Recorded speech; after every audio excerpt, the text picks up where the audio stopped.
Hello friends, ನಾವು ಇವತ್ತು ಜೋಳದ ರೊಟ್ಟಿ ಮಾಡೋಣ. ಅದಕ್ಕೆ ನಾನು ಇಲ್ಲಿ ಜೋಳದ ಹಿಟ್ಟು ತೊಗೊಂಡಿದ್ದೀನಿ, ಸ್ವಲ್ಪ ನೀರು ತೊಗೊಂಡಿದ್ದೀನಿ ಫ್ರೆಂಡ್ಸ್. ಇವಾಗ ನಾನು ಬೌಲ್ನಲ್ಲಿ ನೀರು ಹಾಕಿಬಿಟ್ಟು ಸ್ವಲ್ಪ ಉಗುರು ಬೆಚ್ಚು ಕುದಿಲಿಕ್ಕೆ ನಾನು ಒಲೆ ಮೇಲೆ ಇಟ್ಟಿದ್ದೀನಿ. ಇವಾಗ ನಾನು ಜೋಳದ ಹಿಟ್ಟನ್ನು ತೊಗೊಂಡ್ಬಿಟ್ಟು ಈ ರೀತಿ ಡಿವೈಡ್ ಮಾಡಿಬಿಟ್ಟು ಸ್ವಲ್ಪ ಒಣ ಹಿಟ್ಟನ್ನು ನಾನು ಸೈಡಿಗೆ ಇಟ್ಕೊಂಡಿದ್ದೀನಿ. ಈ ರೀತಿ ಸ್ವಲ್ಪ ಬಿಸಿ ನೀರು ಕಾದ ತಕ್ಷಣ ಈ ರೀತಿ ಡಿವೈಡ್ ಮಾಡಿರೋ ಅಂಥ ಹಿಟ್ಟಿನಲ್ಲಿ ಹಾಕಿಬಿಟ್ಟು ಇವಾಗ ಮಿಕ್ಸ್ ಮಾಡ್ಕೊತಿದ್ದೀನಿ ಫ್ರೆಂಡ್ಸ್. ನೋಡಿ ಯಾವ ರೀತಿ ಮಿಕ್ಸ್ ಮಾಡ್ಕೊತಿದ್ದೀನಿ ಅಂತ ಹೇಳಿ. ಸೊ ಈ ರೀತಿ ನಾವು ಎಲ್ಲ ಹಿಟ್ಟನ್ನ ಮಿಕ್ಸ್ ಮಾಡ್ಕೊಳ್ಳೋಣ. ನೋಡಿಬಿಡಿ, ಈ ರೀತಿ ಹಿಟ್ಟನ್ನ ಕಲಿಸ್ತಾ ಇರಬೇಕು ಫ್ರೆಂಡ್ಸ್. ಸೊ ಕಲಸಾದ್ಮೇಲೆ ಈ ರೀತಿ ಎಲ್ಲನೂ ಮಿದ್ಕೋಬೇಕು. ಇದನ್ನು ನಾವು ಹಿಟ್ಟು ನಾದೋದಂತೀವಿ. ಈ ರೀತಿ ಹಿಟ್ಟು ನಾದ್ಕೋತಾ ನಾವು ಮಾಡಿದ್ರಂದ್ರೆ ಮಿದುವಾಗಿರುವಂತಹ ನಾದಿರೋ ಹಿಟ್ಟು ರೆಡಿ ಆಗುತ್ತೆ ನಮಗೆ ರೊಟ್ಟಿ ಬಡಲಿಕ್ಕೆ. ನೋಡ್ಕೊಂಡು ಬಿಡಿ ಫ್ರೆಂಡ್ಸ್. ಸೊ ಹಿಟ್ಟು ನಾದಾಯಿತು. ಅದಕ್ಕೆ ನಮಗೆ ಎಷ್ಟು ಬೇಕೋ ಅಷ್ಟು ಸೈಜ್ ತೊಗೊಂಡು ನಾವು ರೊಟ್ಟಿ ಬಡಲಿಕ್ಕೆ ಹಿಟ್ಟು ನಾವು ಈ ರೀತಿ ತೊಗೊಂಡಿದ್ದೀವಿ. ಸ್ವಲ್ಪ ಕೆಳಗಡೆ ರೊಟ್ಟಿ ಬಡಲಿಕ್ಕೆ ಹಿಟ್ಟನ್ನು ಹಾಕಿಬಿಟ್ಟು ಈ ರೀತಿ ರೊಟ್ಟಿ ತಟ್ಟಬೇಕು.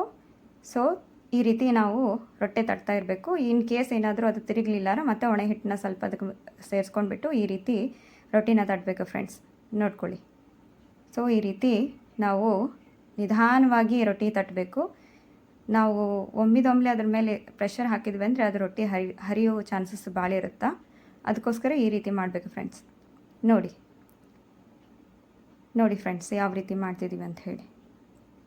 ಈ ರೀತಿ ರೊಟ್ಟಿ ಮಾಡ್ಕೋಬೇಕು ಫ್ರೆಂಡ್ಸ್. ನೋಡ್ಕೊಂಡ್ಬಿಡಿ. ಹಾಂ, ಸೊ ಇದು ರೊಟ್ಟಿ ಆಗಿದೆ ಅಲ್ಲ. ಇವಾಗ ಕಾದಿರುವಂಥ ಹಂಚಿಗೆ ಈ ರೀತಿ ಹಾಕ್ಕೋಬೇಕು.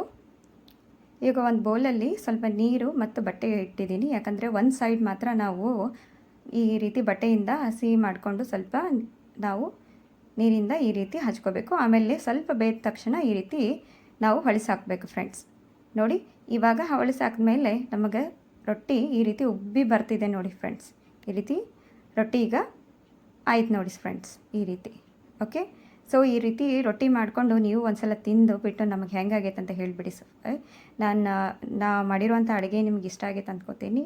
ಇಷ್ಟ ಆಗಿದ್ದರೆ ಲೈಕ್ ಮಾಡಿ, ಶೇರ್ ಮಾಡಿ, ಕಾಮೆಂಟ್ ಮಾಡಿ ಮತ್ತು ಸಬ್ಸ್ಕ್ರೈಬ್ ಮಾಡಿ ಫ್ರೆಂಡ್ಸ್. Thank you.